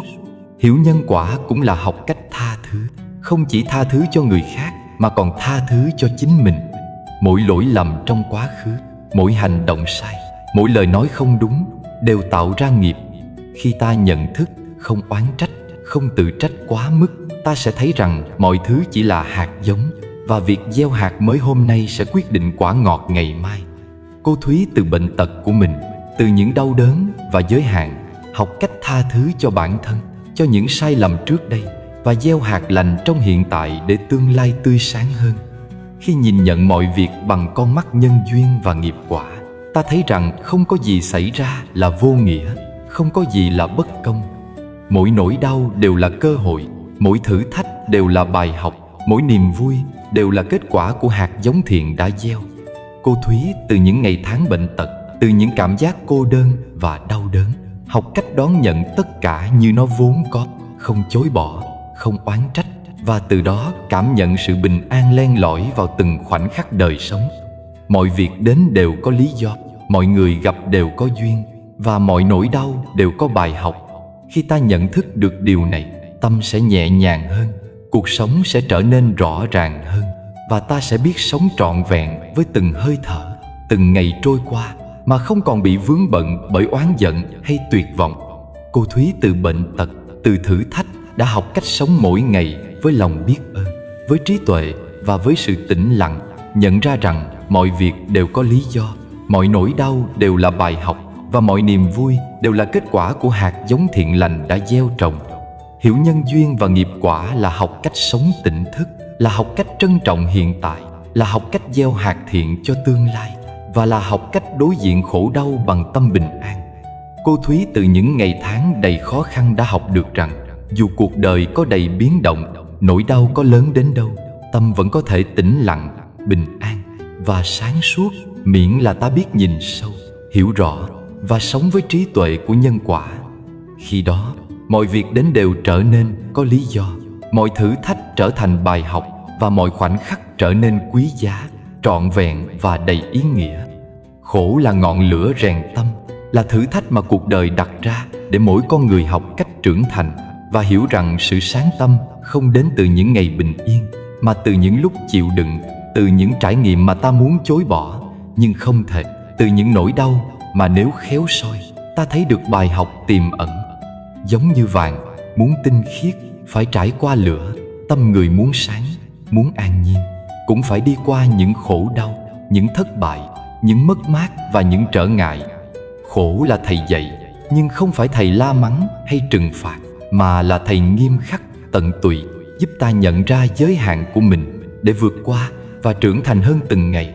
Không có khổ thì không có tuốt, không có khổ thì tâm khó có cơ hội lớn lên. Bởi chỉ khi đối diện với gian nan, đối diện với thử thách, người ta mới học cách kiềm chế, học cách nhẫn nhịn, học cách quan sát bản thân, học cách chuyển hóa tâm và học cách thấu hiểu cuộc đời. Khi ta trải qua khó khăn, ta nhận ra rằng bản thân không yếu đuối như tưởng tượng, rằng sức chịu đựng còn lớn hơn nhiều so với những gì ta nghĩ, và rằng mỗi nỗi đau đều có ý nghĩa nếu ta biết nhìn bằng ánh sáng của nhận thức. Khổ không phải là kẻ thù, mà là cơ hội, là bàn tay dẫn lối để tâm hồn được rèn luyện và để trí tuệ nảy mầm. Ông Tước, người nông dân miền Tây, là một minh chứng sống động. Một mùa hạn hán khốc liệt đến, đất khô nẻ, ruộng đồng khô cằn, cây trồng héo ố, mất mùa nghiêm trọng. Người nông dân ấy, như bao người khác, có thể đã oán than trời đất, đã than vãn số phận, đã thất vọng đến tận cùng, nhưng ông chọn một cách nhìn khác. Ông bảo rằng mất mùa hôm nay là để năm sau đất khỏe hơn, để mùa tới có thể bội thu. Không trốn tránh khổ đau, không chối bỏ nỗi thất bại, nhưng ông biến nó thành bài học, thành cơ hội nhìn sâu vào bản thân, nhìn sâu vào đất đai, vào thiên nhiên, vào những hạn chế và những tiềm năng xung quanh mình. Khổ đau hôm nay trở thành người thầy hướng dẫn ông, giúp ông chuẩn bị cho ngày mai, cho mùa tới, cho sự sống còn và thịnh vượng. Chấp nhận khổ đau không có nghĩa là cam chịu, không có nghĩa là tĩnh lặng một cách thụ động, mà là nhìn thấu, học hỏi và biết chuyển hóa. Khổ đau có thể khiến thân xác mệt mỏi, tinh thần mỏi mệt, nhưng khi nhìn bằng trí tuệ, khổ đau dạy ta bài học quý giá về kiên nhẫn, về lòng bao dung, về sự tỉnh thức. Ông Tư từ mất mùa học được cách chăm sóc đất đai kỹ hơn, học cách điều chỉnh thời vụ, học cách gieo trồng theo kinh nghiệm, và học được rằng chịu khổ hôm nay để tâm hồn mạnh mẽ hơn, để cuộc sống ngày mai an nhiên hơn, chính là con đường rèn luyện mà người nông dân cần đi qua. Khổ đau không chỉ hiện hữu trong những mất mát lớn lao, mà còn trong từng ngày thường nhật. Một lời nói xúc phạm, một hiểu lầm trong gia đình, một thất bại nhỏ trong công việc, hay một ốm đau thân thể đều là thử thách. Nếu ta nhìn bằng tâm hồn tiêu cực, chúng trở thành gánh nặng, thành nỗi đau đeo bám, thành khổ lâu dài. Nhưng nếu ta biết soi, biết học, biết chuyển hóa, từng thử thách nhỏ trở thành bài học, từng trở ngại nhỏ trở thành cơ hội rèn luyện, và từng nỗi đau nhỏ trở thành ngọn lửa sưởi ấm trí tuệ. Chịu khổ hôm nay, không oán than, không trốn tránh, sẽ giúp tâm an nhiên ngày mai, và giúp mỗi ngày sống trở nên trọn vẹn hơn. Ông Tư không phải là người duy nhất hiểu được bài học này, nhưng câu chuyện của ông minh họa rõ rằng khổ đau không hủy hoại, mà là cơ hội để nhận ra sức mạnh nội tại. Khi đất khô nứt, khi mùa mất đi, ông không bỏ mặc bản thân trong nỗi tuyệt vọng, mà tiếp nhận thực tại, đối diện từng bước và gieo hạt giống thiện lành cho tương lai. Mỗi ngày, ông chăm sóc ruộng đồng, tưới nước, bón phân, theo dõi từng cây lúa, và trong từng hành động đó, ông rèn tâm, rèn trí và gieo duyên tốt cho mùa tới. Khổ đau không làm ông gục ngã, mà giúp ông trưởng thành, giúp ông nhìn đời bình thản hơn, và giúp ông trân trọng từng thành quả dù nhỏ bé. Khổ đau, nếu biết nhìn, là người thầy không lời, dạy ta về giới hạn và sức chịu đựng, dạy ta về lòng kiên nhẫn, dạy ta về cách sống đúng với thực tại. Khi gặp khổ đau, tâm thường phản ứng bằng lo lắng, bằng sợ hãi, bằng oán trách. Nhưng nếu ta biết dừng lại, hít một hơi thật sâu, nhìn thấu nguyên nhân và tự hỏi bài học gì ta có thể rút ra, khổ đau sẽ trở nên dịu dàng hơn, trở thành người bạn đồng hành, thay vì kẻ thù. Khổ hóa thành thầy là biết nhận ra ý nghĩa sâu xa của từng nỗi đau và học cách sống hài hòa với nó. Những ngày nắng cháy, những đêm không ngủ, những mùa mất mùa, từng trải nghiệm ấy nếu biết tiếp nhận sẽ rèn cho tâm người nông dân sự kiên cường, rèn cho trái tim sự nhẫn nại và rèn cho trí tuệ khả năng quan sát, phân tích và học hỏi. Khổ đau không chỉ là thử thách mà còn là cơ hội để soi chiếu bản thân, để nhận ra giá trị của từng khoảnh khắc và để trân trọng những gì đang có. Ông Tư từng nói rằng chịu khổ hôm nay không phải để đau mà để học cách an nhiên ngày mai. Và từng câu nói, từng hành động ấy trở thành bài học quý giá cho những ai có cơ hội nghe và hiểu. Sống giữa đời, khổ đau là điều không thể tránh, nhưng cách ta tiếp nhận nó, cách ta chuyển hóa nó, cách ta học hỏi từ nó mới là điều quyết định tâm hồn có an nhiên hay không. Khi khổ hóa thành thầy, tâm không còn chống đối, không còn đau đớn một cách vô ích, mà từng nỗi đau đều trở thành bài học, từng thất bại đều trở thành cơ hội, và từng mất mát đều trở thành kinh nghiệm quý giá. Ông Tư không chỉ chịu mất mùa, mà ông học cách chăm sóc đất, học cách chuẩn bị cho mùa tới, học cách rèn tâm và rèn trí, và học cách sống từng ngày với lòng biết ơn và bình an. Khổ là ngọn lửa, nhưng lửa không chỉ đốt cháy, mà còn rèn luyện, tinh lọc, làm sáng những phần tinh túy bên trong. Khi ta trải qua thử thách, ta thấy bản thân mạnh mẽ hơn, trí tuệ sáng hơn, lòng bao dung sâu hơn, và niềm vui giản đơn hiện diện rõ ràng hơn. Ông Tư từ khổ đau biết rằng không có thử thách, không có khó khăn, con người khó có thể trưởng thành trọn vẹn, và rằng sự an nhiên, sự bình thản và trí tuệ đều xuất phát từ những trải nghiệm mà ta muốn chối bỏ nhưng buộc phải đối diện. Khổ hóa thành thầy cũng là học cách kiên nhẫn với bản thân và với hoàn cảnh. Không phải lúc nào mọi việc cũng như ý, không phải lúc nào mọi hành động đều dẫn đến thành quả. Nhưng khi đối diện từng bước, khi học cách chấp nhận thực tại, khi học cách chuyển hóa khổ đau thành bài học, tâm sẽ tĩnh lặng hơn, và từ đó ta sẽ sống trọn vẹn hơn từng ngày. Ông Tư từ mất mùa học cách kiên nhẫn, học cách chăm sóc đất, học cách sống với lòng biết ơn, và học cách để khổ đau hôm nay trở thành nền tảng cho an nhiên ngày mai. Khổ đau là thầy, nhưng chỉ khi ta biết học, biết nhận, biết soi, nó mới dạy ta. Nếu chạy trốn, nếu oán trách, nếu đau khổ mà không nhìn sâu, khổ sẽ chỉ làm ta mệt mỏi, u tối và mất phương hướng. Nhưng khi học cách tiếp nhận, khi học cách soi, khi học cách rèn tâm từ từng khó khăn, khổ trở thành ngọn đèn dẫn lối, trở thành người bạn trung thành, và trở thành bậc thầy không lời dẫn dắt ta qua những ngày dài, qua những mùa mất mùa, qua những biến cố đời thường. Ông Tư chứng minh rằng chịu khổ hôm nay không phải là chịu đựng một cách vô ích, mà là hành động tỉnh thức, là lựa chọn nhìn sâu vào bản thân và thực tại, là học cách biến thử thách thành bài học, và là gieo duyên lành cho tương lai. Mỗi ngày, từng bước đi trên đồng ruộng khô nẻ, từng hơi thở hít vào và thở ra, từng hành động chăm sóc đất đai đều là sự rèn luyện tâm, là sự trau dồi trí tuệ, và là bài học quý giá về cách sống giữa đời mà không bị khổ đau làm gục ngã. Khổ hóa thành thầy là học cách biến nỗi đau thành ánh sáng dẫn đường, học cách biến thất bại thành bài học, học cách biến mất mát thành cơ hội, và học cách để tâm hồn trở nên an nhiên, thanh thản.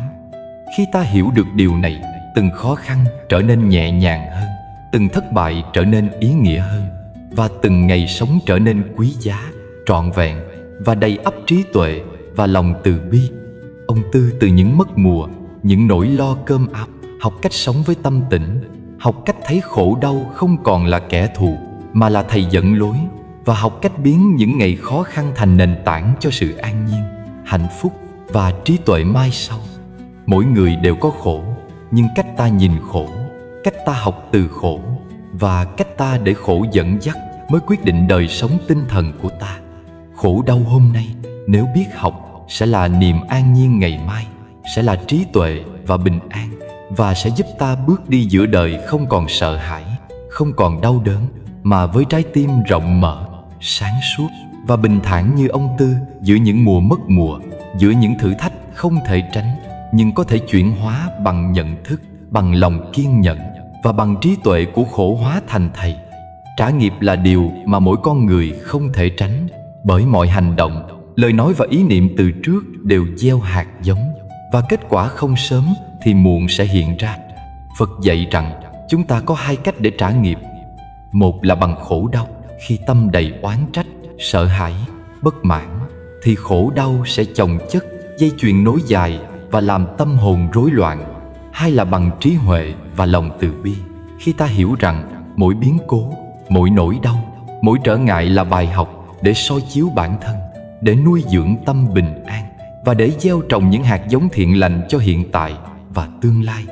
Chọn cách trả nghiệp bằng trí huệ là chọn con đường nhẹ nhàng hơn, bình an hơn và có khả năng hóa giải vòng luân hồi phiền não mà không tự hại mình. Anh Dũng, một tài xế xe tải miền Bắc, từng trải qua một tai nạn nghiêm trọng khiến chiếc xe lật úp, hàng hóa hư hỏng và bản thân bị thương nhẹ, nhưng tinh thần bất an, hoảng sợ. Ban đầu, anh chỉ thấy khổ đau và oán trách, tự hỏi tại sao tai nạn lại đến với mình, vì sao định mệnh lại trêu ngươi. Và những suy nghĩ ấy khiến tâm anh càng thêm rối loạn, lo âu và giận dữ.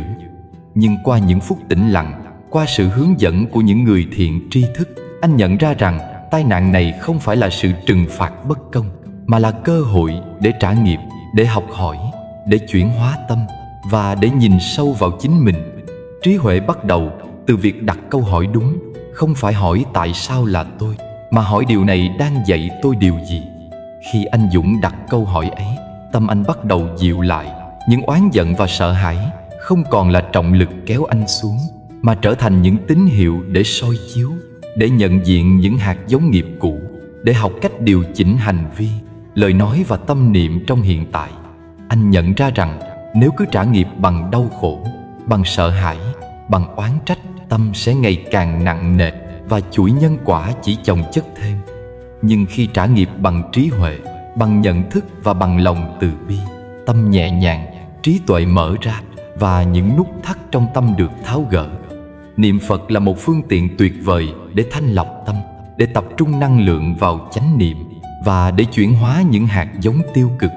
Anh Dũng học cách hít thở sâu, niệm từng danh hiệu Phật, cảm nhận từng hơi thở và để tâm mình an trú vào hiện tại. Mỗi câu niệm, mỗi nhịp thở là một bước rèn luyện trí huệ và lòng từ bi, giúp anh nhận ra rằng đau khổ hôm nay, biến cố hôm nay không phải là để trừng phạt, mà là để học hỏi, để soi chiếu và để trưởng thành. Tai nạn đã dạy anh cách quan sát bản thân, nhận ra những tâm niệm yếu đuối, những lo lắng vô ích, và từ đó học cách làm chủ cảm xúc, học cách giữ bình an trong thử thách và học cách gieo hạt thiện trong mọi hành động. Trả nghiệp bằng trí huệ còn là học cách buông bỏ.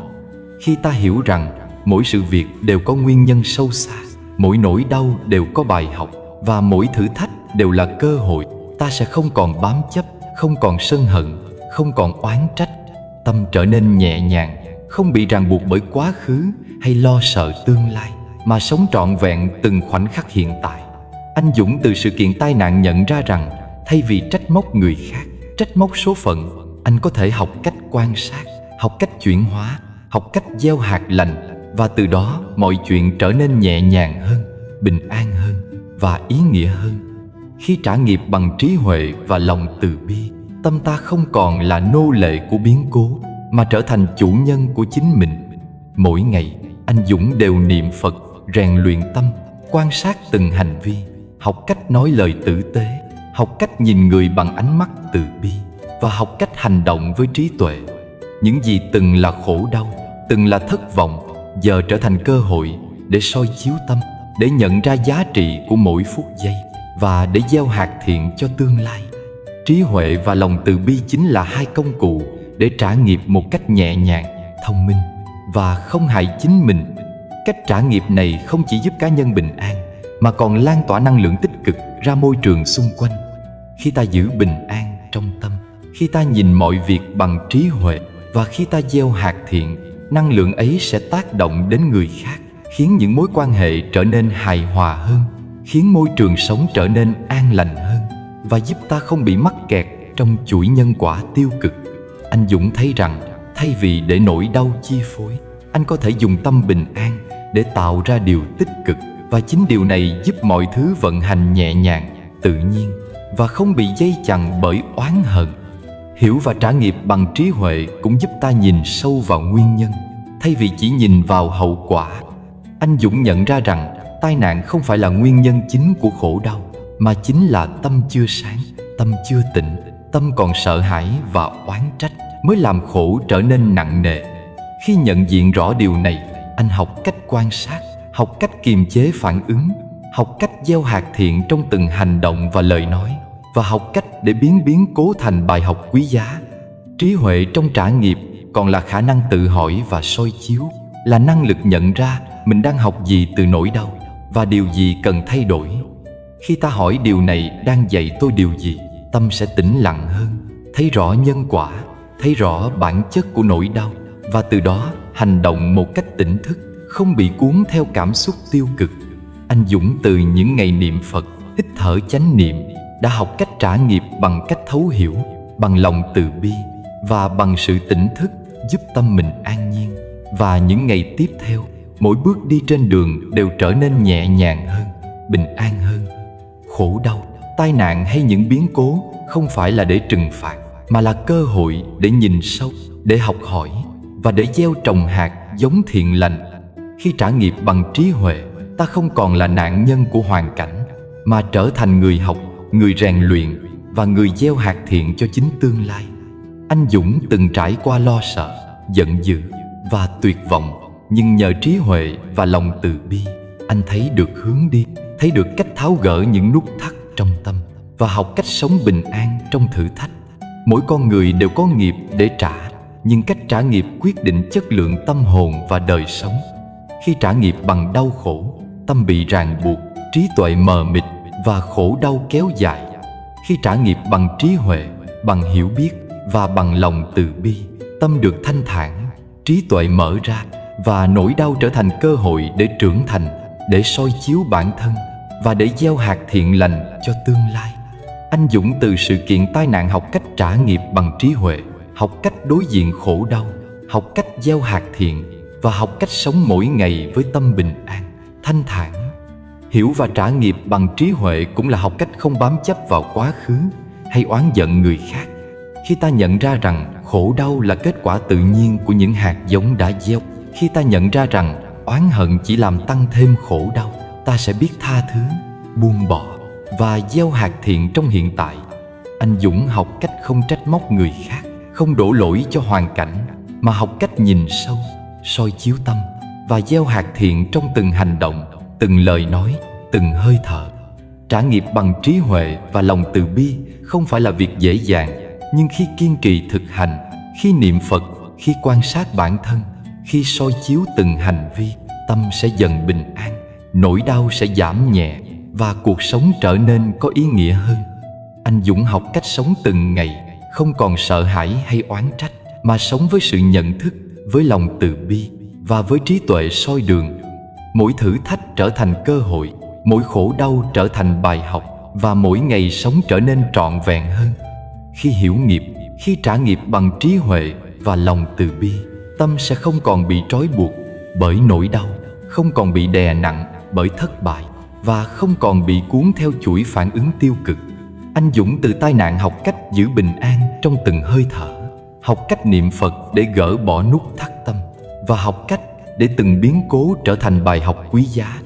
Khổ đau không còn là kẻ thù, mà là thầy dẫn dắt, là cơ hội để soi chiếu, để học hỏi và để trưởng thành. Mỗi người đều có con đường trả nghiệp riêng, nhưng chọn trả nghiệp bằng trí huệ và lòng từ bi là chọn con đường dẫn đến tự do, dẫn đến an nhiên và dẫn đến hạnh phúc.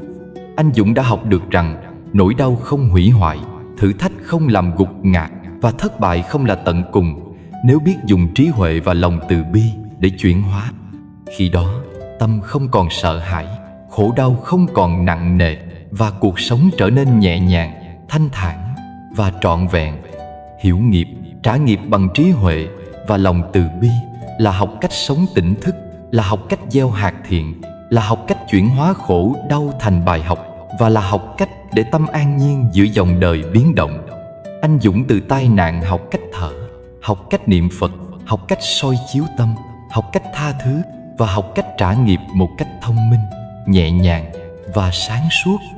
Khi đó, mọi biến cố đều trở thành bài học quý giá, mọi nỗi đau đều trở thành cơ hội, và tâm hồn trở nên bình an, thanh thản và sáng suốt giữa dòng đời không ngừng biến động. Khi trả nghiệp bằng trí huệ và lòng từ bi, chúng ta không chỉ giải thoát chính mình khỏi đau khổ, mà còn gieo hạt thiện lành cho người khác và cho tương lai, và nhận ra rằng mọi khổ đau đều có ý nghĩa, mọi thử thách đều có bài học, và mọi biến cố đều là cơ hội để rèn tâm, rèn trí và rèn lòng. Anh Dũng từ tai nạn học được điều đó, học cách sống từng ngày với bình an, học cách nhìn khổ đau như thầy dạy, học cách gieo hạt thiện trong từng hành động, và học cách để tâm không còn bị trói buộc, để cuộc sống trở nên nhẹ nhàng, thanh thản và đầy ý nghĩa. Sống trong hiện tại là một nghệ thuật, một con đường dẫn tâm trở về với chính mình, nơi mà quá khứ đã trôi qua và tương lai còn chưa tới. Chỉ có giây phút này là thật, là sống trọn, là hít thở, là cảm nhận từng nhịp điệu của cơ thể, từng ánh sáng len lỏi qua khung cửa sổ, từng tiếng chim hót, từng hơi gió thoảng qua mái tóc. Con người thường hay bị cuốn vào những ký ức cũ hoặc những lo lắng về ngày mai, nên tâm không bao giờ an trú, và sự bình thản trở thành xa xỉ. Nhưng thực sự, nếu biết dừng lại, nếu biết quan sát giây phút hiện tại, sẽ thấy mọi thứ trở nên rõ ràng, giản dị và nhẹ nhàng. Anh Khải, một nhân viên văn phòng giữa trung tâm thành phố, từng là hình ảnh điển hình của người sống trong căng thẳng, bị công việc chi phối, và tâm luôn đầy những suy nghĩ, lo âu, áp lực. Mỗi sáng thức dậy, anh đã học cách dành 5 phút hít thở chánh niệm, đặt tay lên bụng, cảm nhận từng hơi thở đi vào ra, để tâm trở về với cơ thể, với giây phút hiện tại, và quên đi những email chưa trả lời, những dự án còn dang dở, và những trách nhiệm chất chồng. Chỉ 5 phút thôi, nhưng anh nhận ra rằng tâm mình dịu lại, nhịp tim ổn định, đầu óc sáng suốt hơn, và những mối lo toan không còn chi phối toàn bộ đời sống. Phật dạy về tứ niệm xứ, đó là quán thân, quán thọ, quán tâm, quán pháp, là con đường để tâm về với thực tại, để soi chiếu bản thân, và để nhận ra rằng mọi hiện tượng đều thay đổi, vô thường và không thể bám chấp. Quán thân là quan sát cơ thể, từng cảm giác, từng nhịp thở, từng cử động mà không phán xét, không dính mắc, để thấy sự tồn tại của cơ thể mà không bị chi phối bởi dục vọng hay lo lắng. Quán thọ là quan sát cảm giác, từ vui đến buồn, từ thoải mái đến khó chịu, từ hạnh phúc đến đau khổ, nhận ra tất cả đều là vô thường, đến rồi đi, không dính mắc thì tâm an. Quán tâm là quan sát trạng thái tâm, từ sân hận, lo lắng, tham ái cho đến bình an, từ bi, sáng suốt, để nhận diện, học cách làm chủ và không bị những trạng thái ấy chi phối. Quán pháp là nhìn mọi hiện tượng bên ngoài, mọi sự việc, mọi mối quan hệ, mọi vật chất như một dòng chảy vô thường, nhận ra bản chất thay đổi, không có gì tồn tại cố định, và tâm trở nên thanh tịnh, không bám chấp. Anh Khải từng thấy những giờ làm việc căng thẳng, những cuộc họp kéo dài và những email dồn dập khiến tâm mệt mỏi, lo âu. Nhưng khi thực hành chánh niệm, anh học cách trở về với từng hơi thở, từng giây phút, cảm nhận bàn tay đang gõ phím, cảm nhận mùi cà phê thơm buổi sáng, cảm nhận ánh sáng chiếu vào màn hình máy tính, và tâm trở nên tĩnh lặng, tỉnh thức. Mỗi ngày 5 phút, tâm anh được rèn luyện như một thanh kiếm mài dũa, sắc bén nhưng nhẹ nhàng, an nhiên, không bị cuốn vào những lo toan không cần thiết. Sống trọn trong hiện tại còn là học cách quan sát mà không phán xét, đón nhận mà không kêu than. Khi nhìn vào cuộc đời, ta thấy niềm vui cũng như nỗi buồn, thành công cũng như thất bại, tất cả đều đến rồi đi, và không có gì thuộc về ta mãi mãi. Anh Khải từng trải qua những thất vọng trong công việc, từng bực bội với đồng nghiệp, từng lo lắng về những dự án chưa hoàn thành. Nhưng nhờ chánh niệm, anh học cách quan sát, thở sâu và nhận ra rằng mọi thứ đều là sự vận hành tự nhiên, không nên bám chấp, không nên sân hận và không nên lo lắng quá mức. Chánh niệm không phải là chạy trốn thực tại, không phải là trốn tránh công việc, trách nhiệm hay nỗi đau, mà là trở về với hiện tại, nhìn thấu sự thật mà không vướng mắc, để hành động sáng suốt hơn. Khi làm việc, nếu tâm tỉnh thức, Anh Khải thấy mọi quyết định trở nên rõ ràng, mọi mối quan hệ trở nên hòa hợp hơn, và mọi hành động đều được thực hiện với sự chú ý, trách nhiệm và lòng từ bi. Khi nghỉ ngơi, tâm không bị chi phối bởi lo âu, mà biết tận hưởng từng khoảnh khắc, từng hơi thở, từng ánh sáng và từng nhịp tim. Quán thân, quán thọ, quán tâm, quán pháp không chỉ là lý thuyết mà là thực hành mỗi ngày, là cách để rèn luyện tâm, để nhận diện mọi cảm xúc và để không bị trôi theo dòng đời vô thường. Anh Khải từng thử bỏ qua những buổi sáng hít thở chánh niệm và nhận ra tâm mình rối loạn, lo lắng nhiều hơn, bực bội nhiều hơn, và những quyết định trở nên thiếu sáng suốt. Khi trở lại thực hành, chỉ cần 5 phút thôi, tâm lại trở nên sáng suốt, nhẹ nhàng, và mọi thứ trở nên rõ ràng hơn. Hiểu về hiện tại cũng là học cách tha thứ, học cách không oán trách bản thân hay người khác. Khi sống trong hiện tại, anh Khải nhận ra rằng mọi lỗi lầm, mọi thiếu sót, mọi bất công đều có nguyên nhân và kết quả của nó. Và nếu cứ bám chấp vào quá khứ, tâm sẽ nặng nề, không còn năng lượng để sống và để làm việc hiệu quả. Nhưng khi trở về với hiện tại, mỗi giây phút trở nên quý giá, mỗi hành động trở nên ý nghĩa, và tâm nhẹ nhàng như mặt hồ tĩnh lặng, không bị gợn sóng bởi lo lắng hay hờn giận. Sống trọn trong hiện tại còn là học cách nhận ra giá trị của những điều giản dị. Ánh nắng buổi sáng, tiếng chim hót, ly trà nóng, bàn tay ấm áp của người thân là những khoảnh khắc mà nếu không tỉnh thức sẽ trôi qua mà ta không nhận ra. Anh Khải từng thấy mình bỏ lỡ những niềm vui nhỏ nhoi ấy vì lo nghĩ quá nhiều.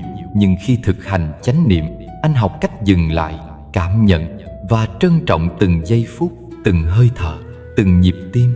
Và từ đó cuộc sống trở nên phong phú, tĩnh lặng và tràn đầy an nhiên.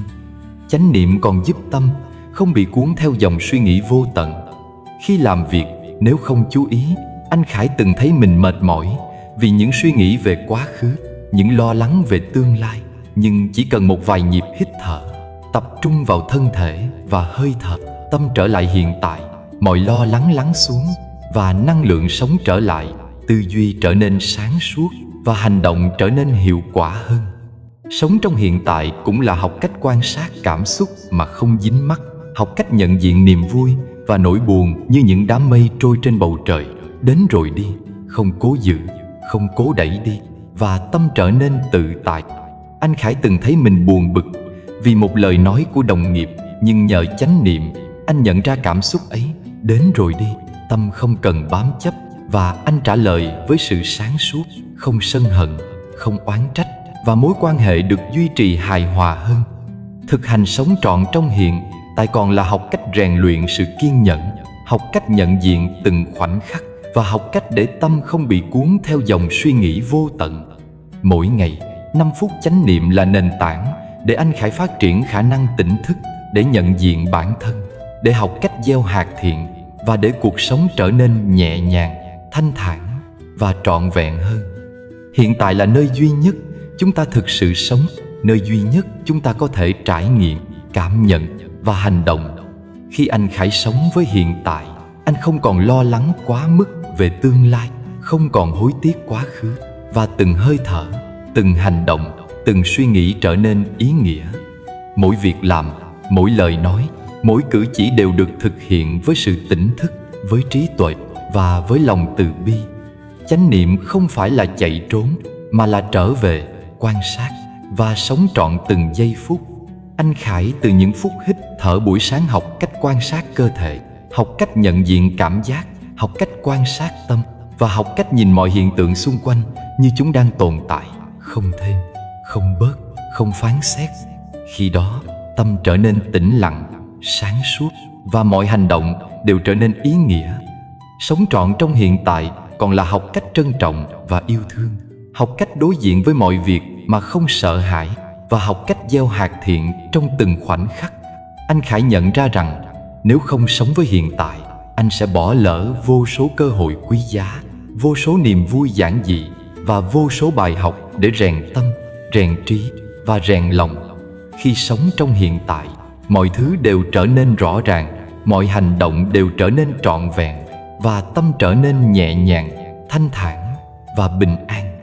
Chánh niệm là con đường để tâm trở về với thực tại, để soi chiếu bản thân và để rèn luyện trí tuệ và lòng từ bi.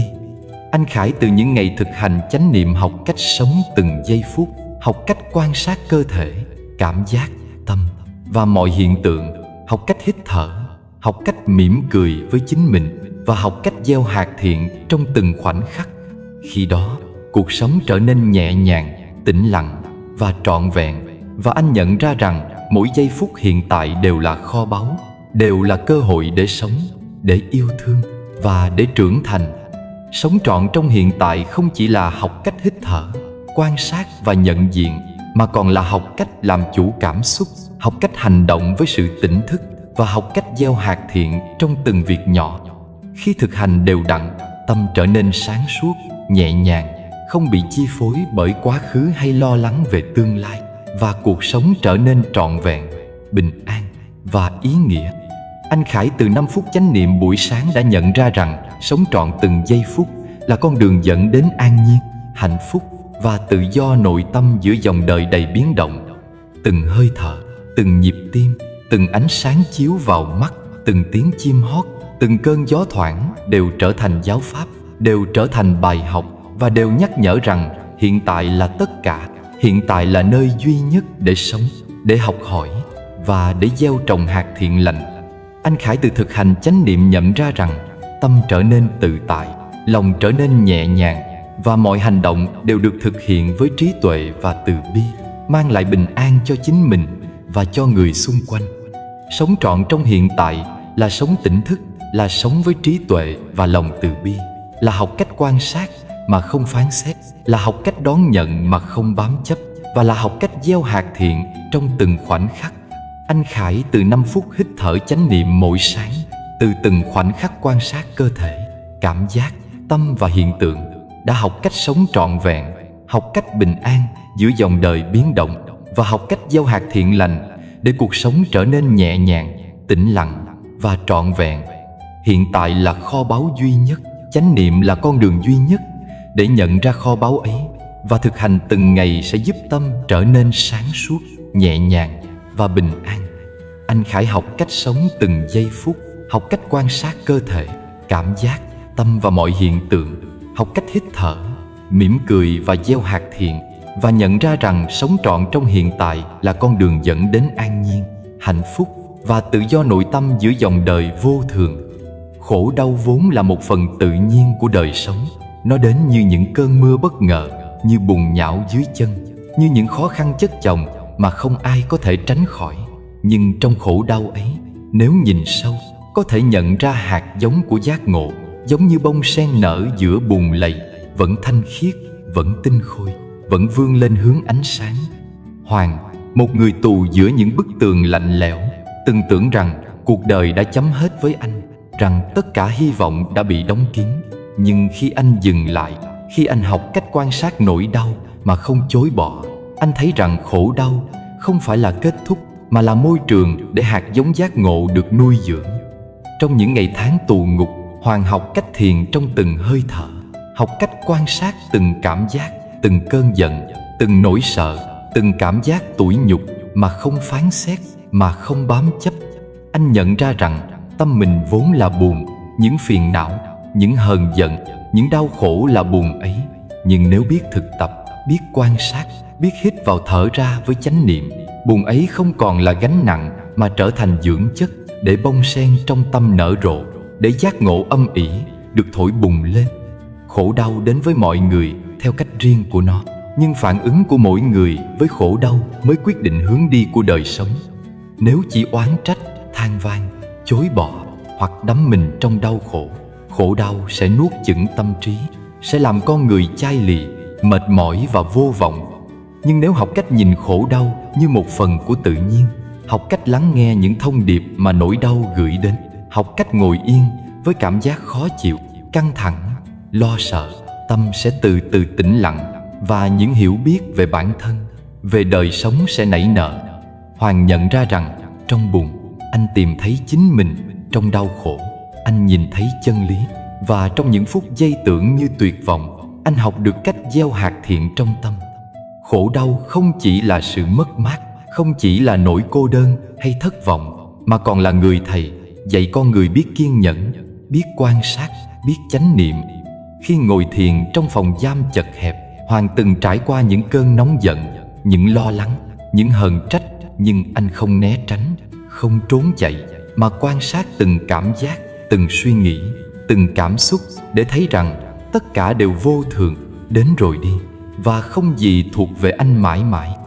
Khi ấy, bông sen trong tâm anh bắt đầu nở, tinh khiết và sáng tỏ, không bị vẫn đục bởi buồn, mà buồn trở thành nền tảng, trở thành dưỡng chất để tâm vươn lên. Phật dạy rằng giác ngộ không phải là điều gì xa xôi, không phải là cái gì chỉ dành cho bậc thánh, mà là ngọn lửa âm ỉ bên trong, chỉ chờ khổ đau, thử thách thổi bùng lên. Khổ đau giống như ngọn gió thổi qua bông sen, làm bông sen bật nở. Và khi sen nở, ta thấy rõ được sự thanh khiết, sự tĩnh lặng và sự tự do nội tâm. Hoàng học được rằng nỗi đau không phải kẻ thù, mà là cơ hội để rèn tâm, rèn trí và rèn lòng, để nhận ra rằng giác ngộ là điều bình thường, tự nhiên, sẵn có trong từng con người, nếu biết nhìn sâu, nếu biết thực tập. Trong bùn, sen vẫn nở, và con người cũng vậy. Dù trải qua khổ đau, vẫn có thể tìm thấy sự thanh thản, sự tinh khiết và khả năng yêu thương. Hoàng từng thấy những người bạn cùng tù gục ngã, chối bỏ đau khổ, nhưng anh chọn cách ngồi yên, hít thở chánh niệm, quan sát tâm, quan sát cảm giác, và nhận ra rằng tất cả đều vô thường, tất cả đều là bài học, và tất cả đều là cơ hội để giác ngộ. Khi tâm không bám chấp, buồn không còn là gánh nặng, mà là dưỡng chất, và sen nở rộ là minh chứng rằng khổ đau chính là cánh cửa dẫn đến tự do. Giác ngộ từ nỗi đau không phải là một bước nhảy vọt, mà là quá trình từ từ, từng hơi thở, từng khoảnh khắc, từng trải nghiệm. Hoàng từng khóc, từng giận, từng oán trách, nhưng anh không để những cảm xúc ấy chi phối, mà học cách nhận diện, học cách quan sát, học cách thở vào thở ra với chánh niệm. Mỗi cơn đau, mỗi cảm giác khó chịu đều trở thành một thầy dạy, dạy anh hiểu về bản thân, dạy anh hiểu về vô thường, và dạy anh nhận ra rằng khổ đau và giác ngộ là hai mặt của cùng một đồng xu. Khi Hoàng nhìn lại những tháng ngày trong tù, anh nhận ra rằng nếu không có khổ đau, anh sẽ không nhìn thấy bản chất của tâm, không hiểu rõ giá trị của chánh niệm, và không thấy bông sen trong tâm nở. Những ngày tháng tưởng chừng như tuyệt vọng ấy chính là môi trường để hạt giống giác ngộ được nuôi dưỡng, để tâm trở nên sáng suốt, và để lòng từ bi nảy nở. Mỗi nỗi đau, mỗi thử thách đều trở thành cơ hội để học hỏi, để trưởng thành, và để hiểu rằng giác ngộ không phải là điều xa vời, mà là điều sống động trong chính mỗi giây phút trải nghiệm khổ đau. Khổ đau giúp con người nhận ra sự vô thường, giúp con người không bám chấp vào những điều tạm bợ, và giúp con người biết trân trọng từng khoảnh khắc hiện tại. Hoàng nhận ra rằng khi sống với khổ đau, anh không còn so sánh, không còn oán trách, không còn hờn giận, mà chỉ còn nhìn nhận, học hỏi và gieo hạt thiện trong từng khoảnh khắc. Nhờ vậy, bông sen trong tâm nở rộ, sáng trong, thanh tịnh, và anh tìm thấy sự tự do, sự bình an và sự tinh khiết vốn dĩ đã có sẵn. Giác ngộ từ nỗi đau còn là học cách buông bỏ, học cách không bám chấp, học cách nhìn mọi sự việc như chúng đang là, không thêm, không bớt, không phán xét. Hoàng từng bị tổn thương, từng trải qua những mất mát, nhưng anh học cách chấp nhận, học cách nhìn sâu, học cách mỉm cười với chính mình, và nhận ra rằng khổ đau không phải kẻ thù, mà là người thầy dạy rèn tâm, rèn trí và rèn lòng. Mỗi thử thách, mỗi khó khăn, mỗi nỗi đau đều trở thành bước chân để anh đi tới giác ngộ, để bông sen trong tâm nở rộ. Trong bùn, sen nở là minh chứng rằng khổ đau và giác ngộ không tách rời, mà hòa quyện, bổ sung cho nhau. Hoàng từng ngồi lặng, nhìn bầu trời qua song sắt, hít vào thở ra, quan sát tâm, quan sát cảm giác, và nhận ra rằng mọi đau khổ đều vô thường, mọi cảm xúc đều đến rồi đi, và giác ngộ âm ỉ trong từng giây phút. Anh học cách sống với khổ đau, học cách để buồn nuôi dưỡng sen, và học cách để giác ngộ được thắp sáng từ bên trong. Khổ đau không chỉ là nỗi đau riêng, mà là bài học chung cho mọi con người, dạy ta khiêm tốn, dạy ta sáng suốt, dạy ta yêu thương. Hoàng nhận ra rằng trong tù anh có thể ngã, nhưng anh cũng có thể đứng lên. Trong khổ đau anh tìm thấy sen nở, và trong nỗi đau anh tìm thấy sự tinh khiết, sự tĩnh lặng và sự tự do nội tâm. Khổ đau dạy anh nhận diện bản thân, dạy anh trân trọng hiện tại, và dạy anh gieo hạt thiện trong từng khoảnh khắc. Giác ngộ từ nỗi đau không phải là điều gì lớn lao, không phải là sự kỳ diệu, mà là việc nhận ra rằng khổ đau là bùn, giác ngộ là sen, và mỗi người đều có khả năng nhìn thấy sen nở ngay trong bùn.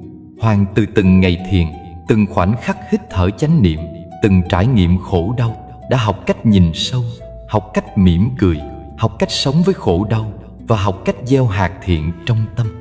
Khi đó, tâm trở nên sáng trong, nhẹ nhàng, và bông sen trong tâm nở rộ, thanh khiết và tự do. Mỗi nỗi đau, mỗi thử thách, mỗi mất mát đều có ý nghĩa, đều là cơ hội để giác ngộ, đều là lời nhắc nhở rằng khổ đau không phải kẻ thù, mà là thầy dạy tận tụy nhất. Hoàng học cách ngồi yên, hít vào thở ra, quan sát tâm, quan sát cảm giác, và nhận ra rằng bùn không làm hại sen, mà sen nhờ bùn mà nở rộ.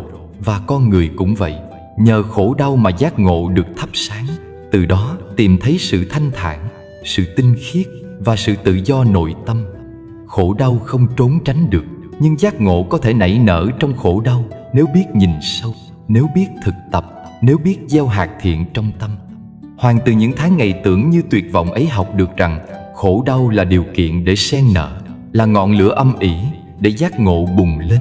Và mỗi giây phút sống trong chánh niệm, trong nhận thức sâu sắc về vô thường, đều là cơ hội để tâm sáng suốt, nhẹ nhàng và bình an. Trong bùn, sen vẫn nở, trong khổ đau, trí tuệ vẫn hình thành.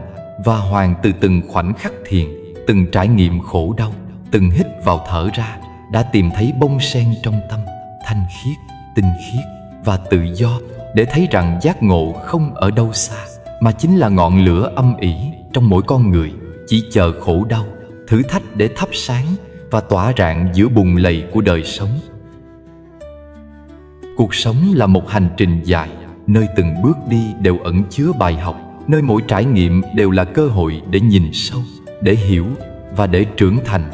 Khi ta dừng lại, không phải là từ bỏ, mà là tạo ra không gian cho tâm tĩnh lặng, để cảm nhận, để thấu hiểu và để thấy rõ bản chất của mọi sự vật hiện tượng.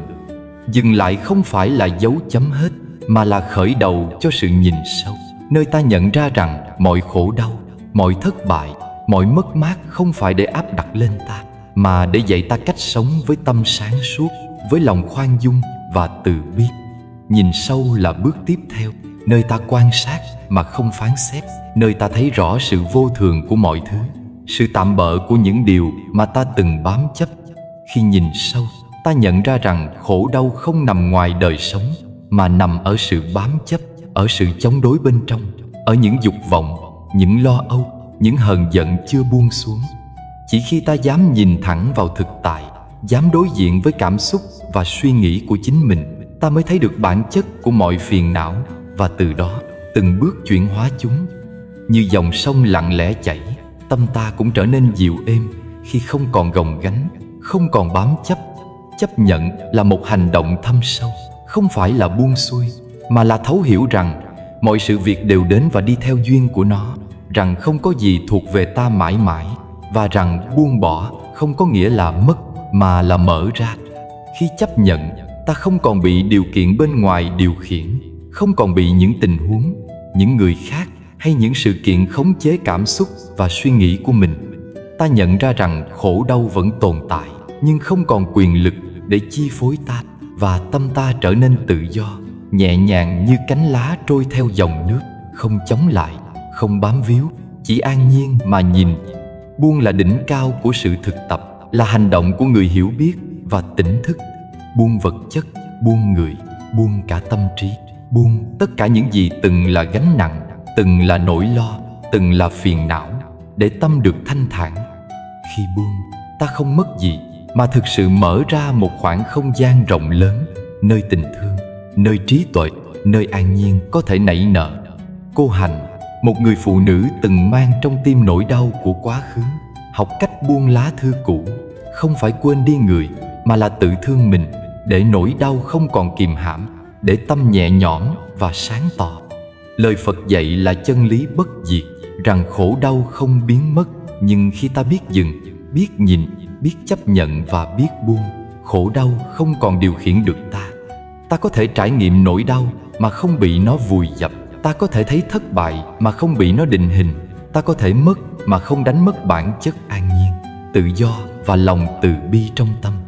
Mỗi hơi thở trở thành một lời nhắc nhở rằng bình an không phải ở nơi xa xôi, mà ngay trong chính ta, ngay trong từng khoảnh khắc mà ta biết dừng lại, biết hiểu và biết buông xuống. Thông điệp cuối cùng của hành trình này là sống như người đang trả nghiệp với lòng biết ơn, gieo nhân lành trong từng hành động, trong từng lời nói, trong từng suy nghĩ.